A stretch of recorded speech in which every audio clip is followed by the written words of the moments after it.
ao vivo, mais um Papo de Divã, né? E nós tivemos recentemente a passagem do Dia dos Namorados, e aí eu queria vir aqui para falar um pouco com você sobre o amor, né? Na perspectiva da psicanálise, né?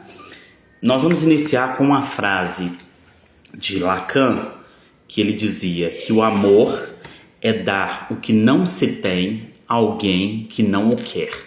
O que Lacan estava dizendo com isso? Lacan é tido como um autor difícil, né? De difícil compreensão. A psicanálise também sofre essa crítica e assim, essa constatação de que é de fato uma verdade, né? A psicanálise inicialmente ela até afasta algumas pessoas devido à sua dificuldade, complexidade, né? Mas aos poucos nós vamos compreender, é um processo, né? E o que Lacan estava querendo dizer com isso é a ideia de que a psicanálise parte do ponto de que nós somos seres faltantes, que existe uma falta estrutural em nós e essa falta nos constitui enquanto sujeito. Inclusive, é através dessa falta que nós nos tornamos sujeitos desejantes, né? A falta é causa de desejo. O que inicialmente parece ser uma coisa trágica, assim, nós estamos sempre com algo faltando, no fim das contas é o que nos permite continuar sujeitos, desejando, nos dar conta de que não era isso e a gente busca de novo, né? Assim, nos faz movimentar. E aí, a ideia de que um outro vai nos completar, é isso que Lacan está dizendo, que nós não temos essa completude e nós estamos propondo dar essa completude para alguém que também não o quer. Porque essa completude inicialmente pode ser algo bom, mas com o tempo o sujeito se torna assim incomodado, né, angustiado com essa ideia de completude e ele vai entender que não se trata disso, não é isso que ele busca, né? Por isso o amor é dar o que não se tem a alguém que não o quer. É isso que Lacan estava dizendo, né? Diferentes áreas pesquisam sobre o amor, né? A psicanálise não é a única, mas é uma que se debruça sobre esse tema, sobre essa temática, né? E ela é muito importante para nós, né, da área de psicanálise, né? Nós temos que entender que a constituição do sujeito é sempre a partir de um outro, né? Um outro com O maiúsculo, né? Então, assim, pela mãe, pelo pai, pelas nossas relações familiares infantis, que a gente chama de romance familiar, né? Da nossa relação com a lei, com o desejo, com a castração, com o complexo de Édipo, né? Ou seja, sempre tem um outro aí que está atravessando o nosso campo de desejo, campo dos afetos, né? E que nos dá pista da forma como nós desejamos, para onde está orientado o nosso desejo, né? Essa primeira infância nos dá pistas disso, né? Então, inevitavelmente, um outro vai atravessar o campo dos nossos afetos, o campo dos nossos desejos, né? Freud disse no livro Psicologia das Massas e Análise do Eu que nós somos seres com um instinto, né, gregário, né? Nós temos essa necessidade de fazer grupos, né? E isso diz muito do nosso processo de identificação e da forma como a gente deseja também, né? O amor, essa ideia de amor como completude, né, é um problema, como eu já disse, inicialmente pode ser muito bom, mas nós temos que entender que amor é um movimento em busca dessa completude, mas que ela não chegará. E quando ela chegar, nós nos tornaremos seres angustiados e demandaremos um outro desejo, né? O desejo, ele é metonímico, como a gente diz, né? Ele troca de objeto. Não existe um objeto determinado que vai dizer, pronto, consegui, e isso é isso que eu desejava, acabou. Não. O desejo ele só vai se encerrar quando nós morrermos, né? A produção do inconsciente só cessa quando vier a morte, né? Mas enquanto vida tivermos, seremos sujeitos desejosos, em procura, a busca dessa completude, né? E que a falta que nos faz buscar essa completude, então, né? Falta é causa de desejo, como já falei. Existe no diálogo de Platão, né, chamado de O Banquete, um mito que ele conta, um mito de Aristófanes, que funda a ideia de androginia, né? O mito é de que inicialmente nós éramos seres que tínhamos 2 cabeças, 4 braços, 4 pernas, 2 sexos, né? E essa posição desafiou e causou um certo temor nos deuses, então eles nos separaram e nós ficamos, né, com uma cabeça, 2 braços, 2 pernas e um sexo apenas, né? E a ideia de que, como nós somos separados ao meio, tem uma outra parte que está perdida de nós. E aí, daí surge essa ideia de tampa da panela, metade da laranja, a parte que me completa, um outro que faz com que eu me torne um, né? Todas essas ideias, elas surgem então desse mito, né? É um mito fundador dessa ideia de completude e que nós estamos sempre em busca deste outro que nos completa, né? Surge daí essa ideia então de que nós estamos buscando uma outra parte, né? Uma metade da laranja, a tampa da panela, né? Esse outro que é uma parte de nós também e que com ele nós faremos um, né? Não é essa a ideia bíblica de que nós abandonaremos a nossa família e constituiremos uma outra família, um com esse outro, né? Que nós escolhemos nos relacionar, né?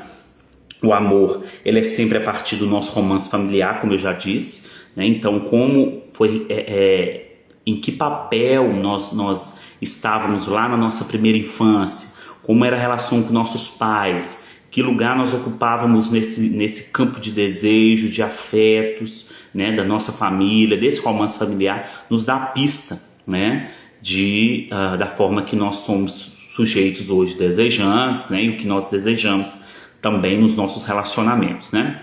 Geralmente, num processo de terapia, de análise, nós descobrimos assim certos padrões que se repetem, né, de comportamento, de escolha de objeto para desejar, que nos dão pista de como era essa primeira infância e a relação com esses sujeitos, né? Não é necessariamente a mãe, né, como a brincadeira de que tudo é culpa da mãe, mas de quem desempenhou esse papel, nessa função de afeto, de cuidado, de amor, né, da figura paterna que barrou o nosso desejo, que nos mostrou que a relação incestuosa não era possível, interditou o nosso desejo, interditou o nosso gozo, como a gente costuma dizer em psicanálise, né? O amor é sempre uma realização de uma fantasia inconsciente, né? Então, quando nós estamos em uma relação, há uma fantasia inconsciente, né? O gozo, né, é sempre em relação a uma fantasia também no nosso inconsciente. Acessá-la nem sempre é fácil, porque é do campo do inconsciente, né? Então demanda uma análise, um processo, né?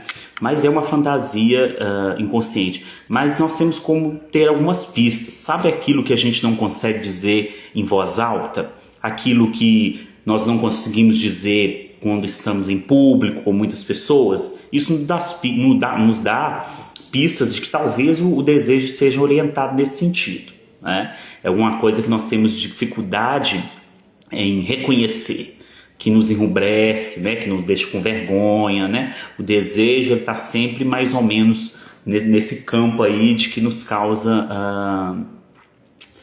vergonha, né? Ou culpa, né? O desejo está mais ou menos nesse campo aí, né? O amor, ele implica também em abrir mão de uma parte do nosso narcisismo, né?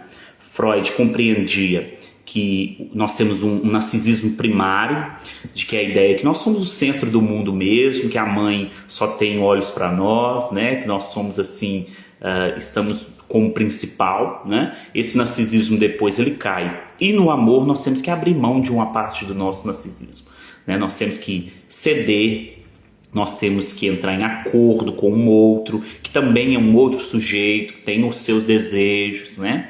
Então implica também em ter que abrir mão de parte do nosso narcisismo para que essa relação seja possível, né? A idealização que a gente faz na nossa cabeça de um companheiro que seja o ideal, que vai responder aos nossos desejos, que vai assim encaixar direitinho naquilo que a gente quer, né? É isso que a gente fica às vezes fazendo lá nos aplicativos de relacionamento, né? Rolando lá e vendo para que time que torce, qual é a religião, a idade, os padrões de comportamento, né? Assim, e se tem alguma coisa que não bate com aquilo que eu quero, eu logo passo, né? Ou então, nossa, tem muitas coisas em comum, né? Então eu vou dar um like aqui. Então é mais ou menos isso que a gente faz lá nesses aplicativos. E tudo isso é da idealização, né? E quando essa idealização cai, é sempre um processo muito angustiante, né? Quando nós vamos para o encontro do mundo real, que a gente vê que aquele objeto não é o objeto que nós idealizamos, que essa idealização falta, aí que nós temos que nos haver assim, e tentar encontrar mecanismos para fazer uma relação possível, que não seja aquela do campo da nossa idealização, né, do eu ideal, do que seja assim, o que perfeitamente vai atender todos os critérios que eu estava buscando, não é? Essas são algumas considerações em relação ao amor, né? Tem várias outras que é possível a gente fazer, né? E recomendo a todos buscar e procurar o seu início, o seu processo de análise, né? Para entender um pouco desses padrões, né? E o que eles nos dizem sobre o nosso desejo, o campo do nosso desejo, né? O psicanalista é sempre, eu gosto muito dessa metáfora, ele é um secretário do desejo do seu paciente, né? O que a gente busca no atendimento clínico é fazer com que o sujeito se conecte com o seu desejo. E às vezes implica em abrir mão de responder ao desejo do outro, implica em se dizer, se impor mesmo como um sujeito desejante, não respondendo ao desejo de um outro, né? Esse outro aí, a mãe, o pai, né? Uma pessoa com que ele se relaciona, né? As normas impostas pela sociedade, pela cultura, pelas religiões, né? Não é um processo fácil mesmo, mas é um processo possível e que cada um vai ter que aí atravessá-lo, né? Com a ajuda do viajante do Aqueronta Movebo. Obrigado.